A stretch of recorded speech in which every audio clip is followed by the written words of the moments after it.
ഇപ്പോൾ Pushpa 2 the rule എന്ന സിനിമയിൽ അതിൻ്റെ പ്ലോട്ടിൻ്റെയും അല്ലെങ്കിൽ അതിൻ്റെ അഭിനേതാക്കളുടെയും പല വശങ്ങളും മറച്ചു വെച്ചിരിക്കുന്നതായി നമുക്ക് മനസ്സിലാക്കാൻ സാധിക്കുന്നുണ്ട്. പുതിയതും വെളിപ്പെടുത്താത്തതുമായ ചില വേഷങ്ങളും അതിൽ ഉൾപ്പെടുന്നുണ്ട്. ചില പ്രധാന അഭിനേതാക്കളെയും അവരുടെ കഥാപാത്രങ്ങളെയും കുറിച്ച് നമുക്ക് അറിയാമെങ്കിലും ഒരു നിഗൂഢമായി തുടരുന്ന നിരവധി വിശദാംശങ്ങൾ ഇപ്പോഴും അതിലുണ്ട്. നിലവിലുള്ള റിപ്പോർട്ടുകളെയും അല്ലെങ്കിൽ അതിലെ പ്രഡിക്ഷനുകളെയും അടിസ്ഥാനമാക്കി വെളിപ്പെടുത്താത്ത 10 കാര്യങ്ങളാണ് നമ്മളിവിടെ പറയാൻ പോകുന്നത്. ചാനൽ ആദ്യമായിട്ട് കാണുന്നവരാണെങ്കിൽ ഇപ്പോൾ തന്നെ ചാനലൊന്ന് സബ്സ്ക്രൈബ് ചെയ്യുക. കൂടാതെ ആ ബെല്ലൈക്കൺ കൂടി ഒന്ന് ഇനേബിൾ ചെയ്യുകയാണെങ്കിൽ ഞാൻ അപ്ലോഡ് ചെയ്യുന്ന എല്ലാ വീഡിയോസും നിങ്ങൾക്ക് അപ്പോൾ തന്നെ നോട്ടിഫിക്കേഷനായിട്ട് എത്തിച്ചേരുന്നതായിരിക്കും. അപ്പോൾ നമുക്ക് വീഡിയോയിലേക്ക് പോവാം. 1. വിജയ് സേതുപതിയുടെ വേഷം. പുഷ്പ 2-ലെ ഏറ്റവും ആവേശകരവും ഏറ്റവും പ്രതീക്ഷയോടെ നമ്മൾ കാത്തിരിക്കുന്നതായ ഒരു വേഷമാണ് വിജയ് സേതുപതിയുടെ തന്നെയാണ്. അദ്ദേഹത്തിൻ്റെ കഥാപാത്രം ഔദ്യോഗികമായിട്ട് ഇപ്പോൾ നമുക്ക് വെളിപ്പെടുത്തിയിട്ടില്ലെങ്കിലും ഒരു പ്രധാന എതിരാളി അല്ലെങ്കിൽ ഒരു ശക്തനായ ഒരു കഥാപാത്രത്തെ അവതരിപ്പിക്കുന്നതിനെക്കുറിച്ച് ധാരാളം ഊഹാപോഹങ്ങൾ ഇപ്പോൾ വന്നിട്ടുണ്ട്. അദ്ദേഹത്തിൻ്റെ ആക്ടിങ് കണക്കിലെടുക്കുമ്പോൾ അദ്ദേഹം ഒന്നുകിൽ ഒരു പുതിയ വില്ലനായിട്ടോ അല്ലെങ്കിൽ ബാക്ക്ഗ്രൗണ്ടിൽ അദ്ദേഹത്തിനെ കാണിച്ചുകൊണ്ട് തന്നെ അടുത്ത ഒരു ലീഡിലേക്ക് കൊണ്ടുപോകുന്ന അല്ലെങ്കിൽ അതിനുശേഷം തുടർച്ചയായി വരുന്ന ഫൈറ്റ് കാര്യങ്ങളൊക്കെ നമുക്ക് കാണിക്കാൻ സാധിക്കും. കാരണം തുടർച്ചയിൽ പുഷ്പരാജ് നേരിട്ട് വരുന്ന അധികാര പോരാട്ടത്തിൽ അദ്ദേഹത്തിൻ്റെ പങ്ക് നിർണായകമായിരിക്കും നമുക്ക് പ്രതീക്ഷിക്കാം. അടുത്തത് രവിശങ്കറിൻ്റെ കഥാപാത്രമാണ്. രവിശങ്കറാണ് ഒരു വേഷം ഉറപ്പിച്ച മറ്റൊരു നടൻ എന്ന് പറയുന്നത്. കാരണം എന്നാൽ ക്യാരക്ടർ ഇതുവരെ വ്യക്തമായിട്ടില്ല. അദ്ദേഹത്തിൻ്റെ മുൻകാല പ്രകടനങ്ങളെ അടിസ്ഥാനമാക്കി നോക്കുമ്പോൾ ഒരു പുതിയ എതിരാളി അല്ലെങ്കിൽ ഒരുപക്ഷെ ശക്തനായിട്ടുള്ള ഒരു രാഷ്ട്രീയ വ്യക്തിയോ അല്ലെങ്കിൽ ഒരു ഗ്യാങ് ലീഡർ അല്ലെങ്കിൽ ഈ ഒരു പാട്ടിലെ കുറച്ചുകൂടി സ്ട്രോങ് ആയിട്ടുള്ള ഒരു കഥാപാത്രമായിട്ട് അദ്ദേഹം വന്നേക്കാം. അദ്ദേഹത്തിൻ്റെ കഥാപാത്രത്തിന് കഥയിൽ സങ്കീർണതയുടെ പാളികൾ ചേർക്കാൻ കഴിയുമെന്ന് നമുക്ക് പ്രതീക്ഷിക്കാം. മൂന്നാമത്തേന്ന് പറയുന്നത് വെളിപ്പെടുത്താത്ത എതിരാളികൾ അല്ലെങ്കിൽ ഒരു എതിരാളി സംഘങ്ങളാണ്. സിനിമയുടെ തുടക്കം മുതൽ തന്നെ സിൻഡിക്കേറ്റിൻ്റെ തലപ്പത്തിലിരിക്കാൻ വേണ്ടിയിട്ടുള്ള ഒരു പോരാട്ടവും കാര്യങ്ങളൊക്കെ തന്നെ നമ്മുടെ കഥയുടെ കേന്ദ്രബിന്ദുവായിട്ട് തുടരുമ്പോൾ പുഷ്പ 2-ൽ എതിരാളികളായ ഗുണ്ടാ നേതാക്കളോ ക്രിമിനൽ സംഘടനകളോ അല്ലെങ്കിൽ പ്രത്യക്ഷപ്പെടാനുള്ള സാധ്യതകൾ വളരെ കൂടുതലാണ്. പുഷ്പരാജിനെ വെല്ലുവിളിക്കാൻ കഴിയുന്ന ഒരുപറ്റം ഗാങ്സ്റ്റേഴ്സ് ടീം തന്നെ വരാൻ സാധ്യതയുണ്ട്. അത്തരത്തിലുള്ള എതിരാളികളെക്കുറിച്ച് അഭ്യൂഹങ്ങളും കാര്യങ്ങളൊക്കെ ഉണ്ട്. പ്രത്യേകിച്ചും ഇപ്പോൾ അദ്ദേഹം ഒരു സ്ഥാനത്തേക്ക് മാറിയിരിക്കുന്നു. ഈ കഥാപാത്രങ്ങൾ കള്ളക്കടത്ത് അല്ലെങ്കിൽ മയക്കുമരുന്ന് വ്യാപാരം അങ്ങനെയൊക്കെയുള്ള കാര്യങ്ങളൊക്കെ ഒരു പ്രദേശത്തിൻ്റെ നിയന്ത്രണത്തിലായൊക്കെ മത്സരിക്കുന്നതായിട്ട് നമുക്കിതിൽ കാണാൻ സാധിക്കുന്നതായിരിക്കും. നാലാമത്തേന്ന് പറയുന്നത് ഒരു പോലീസ് ഉദ്യോഗസ്ഥൻ അല്ലെങ്കിൽ ഒരു ഉയർന്ന റാങ്കിങ്ങിലുള്ള നിയമപാലകൻ. കാരണം പുഷ്പരാജിൻ്റെ വർദ്ധിച്ചു വരുന്ന ശക്തിയും നിയമത്തിൻ്റെ വർദ്ധിച്ചു വരുന്ന ശ്രദ്ധയും കാരണം പുതിയ ഒരു പോലീസ് ഉദ്യോഗസ്ഥരെയോ അല്ലെങ്കിൽ ഉയർന്ന റാങ്കിങ്ങിലുള്ള നിയമപാലകരെയോ പരിചയപ്പെടുത്താനുള്ള സാധ്യത വളരെ കൂടുതലാണ്. അവനെ പിടിക്കാനോ അല്ലെങ്കിൽ അവനെ ക്രിമിനൽ സാമ്രാജ്യത്തെ വെല്ലുവിളിക്കാനോ അവരെ അയച്ചേക്കാം. അതിൻ്റെ ഒരു ഭാഗമായിട്ട് കൂടി ആകാം ആ ഒരു ട്രെയിലറിലെ ഫഹദ് ഫാസിൽ ഒരു ആർമിയുടെ ഡ്രസ്സ് കാര്യങ്ങളൊക്കെ ധരിച്ചിരിക്കുന്നത്. ഈ വേഷത്തിൽ സാധാരണമായി നമുക്കൊരു ഗ്രേ ഷെയ്ഡുള്ള അല്ലെങ്കിൽ ഒരു രാഷ്ട്രീയ താല്പര്യമൊക്കെ ഉള്ള ഒരു കഥാപാത്രത്തെ ഉൾപ്പെടുത്താവുന്നതാണ്.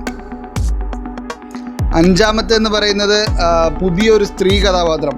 പുഷ്പ 2-ൽ അവതരിപ്പിക്കപ്പെടാവുന്ന ഒരു പുതിയ സ്ത്രീ കഥാപാത്രത്തെക്കുറിച്ച് കിംവദന്തികൾ ഇപ്പോൾ പടർന്നുകൊണ്ടിരിക്കുന്നുണ്ട്. ഈ ഒരു കിംവദന്തി അല്ലെങ്കിൽ ഈ ഒരു കഥാപാത്രം ഒന്നുകിൽ ആ പുഷ്പയുടെ കൂടെ തന്നെ നിൽക്കാവുന്ന ഒരു ക്യാരക്ടർ അല്ലെങ്കിൽ പുഷ്പരാജിൻ്റെ പ്രണയ സാധ്യതയോ ആകാം. കാരണം അവരുടെ വേഷം പുഷ്പയുടെ വ്യക്തി ജീവിതത്തിലെ വ്യത്യസ്തമായ ഒരു വേറിട്ട കഥയിലേക്ക് വരെ കൊണ്ടുപോയേക്കാം. ഒരുപക്ഷെ ശ്രീവല്ലിയുമായിട്ടുള്ള നിലവിലുള്ള കഥാപാത്രവുമായിട്ടുള്ള ബന്ധം വരെ അപകടത്തിൽ എത്തിച്ചേക്കാവുന്ന രീതിയിലുള്ള ഒരു കഥാപാത്രത്തെ കൊണ്ടുവന്നേക്കാം. അത് അഞ്ജലി ആവാനുള്ള സാധ്യതകളും കൂടുതലായിട്ടുണ്ട്.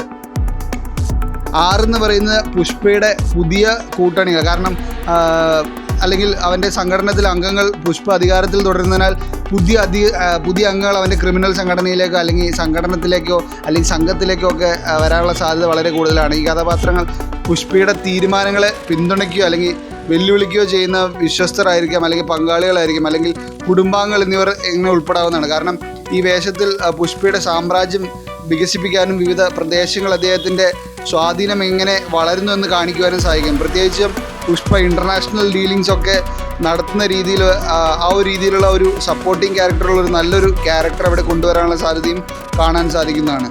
അടുത്ത 7 പറയുന്ന പുഷ്പയുടെ ഫ്ലാഷ് ബാക്ക് കഥാപാത്രങ്ങളാണ്. പുഷ്പരാജിൻ്റെ ഭൂതകാലത്തെ റിവീൽ ചെയ്യുന്ന ഫ്ലാഷ് ബാക്ക് കഥാപാത്രങ്ങൾ ഉണ്ടാകാം. കാരണം ആ ട്രെയിലറിലും കാര്യങ്ങൾ അങ്ങനെ നമുക്ക് കാണാൻ സാധിക്കുന്നതാണ്. പ്രത്യേകിച്ച് അദ്ദേഹത്തിൻ്റെ ഉയർച്ചയുടെ യാത്രയെ രൂപപ്പെടുത്തിയിട്ടുള്ള വ്യക്തികളുമായിട്ടുള്ള ഇടപെടലുകൾ അല്ലെങ്കിൽ ഈ കഥാപാത്രത്തിൽ മുതിർന്ന കുടുംബാംഗങ്ങൾ മേ ബി ഉണ്ടാകാനുള്ള സാധ്യതയുണ്ട്. അല്ലെങ്കിൽ ഒരു മോട്ടിവേറ്റേഴ്സ് അങ്ങനെയുള്ള കാര്യങ്ങളൊക്കെ പുഷ്പയുടെ ഭൂതകാലത്തിലുള്ള ഒരു വ്യക്തികളെ ചിലപ്പോൾ ഉൾപ്പെടുത്തിയേക്കാനുള്ള സാധ്യതകളുണ്ട്. കാരണം അവർക്ക് പുഷ്പയുടെ ഇനിയുള്ള അങ്ങോട്ടുള്ള ജേണിയിൽ ഭയങ്കരമായിട്ടുള്ള ഒരു സ്വാധീനം ചെലുത്താനുള്ള ഒരു സാഹചര്യം നമുക്കിവിടെ കാണാൻ സാധിക്കും. എട്ടാമത്തെന്ന് പറയുന്നത് പുതിയ രാഷ്ട്രീയ വ്യക്തിത്വങ്ങളാണ്. കാരണം നമുക്കതിൽ ഒരു MP കാര്യങ്ങളൊക്കെ കാണാൻ സാധിക്കുന്നുണ്ട്. ആദ്യ സിനിമയിലെ രാഷ്ട്രീയ അടിസ്ഥാനങ്ങൾ കണക്കിലെടുക്കുമ്പോൾ പുഷ്പ 2-ൽ പുതിയ രാഷ്ട്രീയ വ്യക്തികളെ പരിചയപ്പെടുത്തിയേക്കാം. ഒന്നുകിൽ പുഷ്പയുടെ ഉയർച്ചയ്ക്കെതിരായ എതിരാളികളോ അല്ലെങ്കിൽ അദ്ദേഹത്തിൻ്റെ വളർച്ചയ്ക്ക് സഹായിക്കുന്ന ഒരു സഹായിയായി രാഷ്ട്രീയവും അല്ലെങ്കിൽ കുറ്റകൃത്യവും തമ്മിലുള്ള പവർ പ്ലേയിൽ ഒരു പങ്ക് വഹിക്കാനുള്ള സാധ്യതയുണ്ട്. ഒടുവിൽ ആ പുഷ്പയുടെ ആ വളർച്ചയെ കണ്ട് അസൂയ മൂത്ത അദ്ദേഹത്തെ ആ ഒരു പടുകുഴിയിലേക്ക് നയിക്കുന്ന ഒരു കഥാപാത്രമായും ഈ കഥാപാത്രം മാറിയേക്കാനുള്ള സാധ്യതകളും കൂടുതലാണ്. അടുത്തത് 9-ാമത്തെന്ന് പറയുന്ന പ്രധാനപ്പെട്ട കുടുംബാംഗങ്ങളാണ്. കാരണം ചില കിംവദന്തികൾ സൂചിപ്പിക്കുന്നത് പുഷ്പയുടെ കുടുംബത്തെ, പ്രത്യേകിച്ച് അവൻ്റെ അച്ഛനെയോ സഹോദരനെയോ ഇതിൽ നമ്മൾ കാണാനിടയുണ്ട്. കാരണം ഫ്ലാഷ് ബാക്കും കാര്യങ്ങളൊക്കെ പറയുന്നതുകൊണ്ട് തന്നെ ഇത് പുഷ്പയുടെ കഥാപാത്രത്തിലേക്ക് പുതിയ വൈകാരിക തലങ്ങൾ തുറക്കുകയും അവൻ്റെ വ്യക്തിത്വ ജീവിതത്തെയും കുറിച്ച് കൂടുതൽ വെളിപ്പെടുത്തുകയും ഒക്കെ ചെയ്യുന്നു. കാരണം കുടുംബത്തിൻ്റെ പ്രതീക്ഷകളുമായി തൻ്റെ ഉയർച്ചയെ സന്തുലിതമാക്കാൻ ശ്രമിക്കുന്ന കുടുംബ ചലനാത്മകതയ്ക്ക് സംഘർഷത്തിൻ്റെയോ അല്ലെങ്കിൽ പിന്തുണയുടെയോ ഒക്കെ ഒരു അധികാരപാളി ചേർക്കാൻ ഇതിന് വളരെയധികം സാധിക്കുന്നതായിരിക്കും.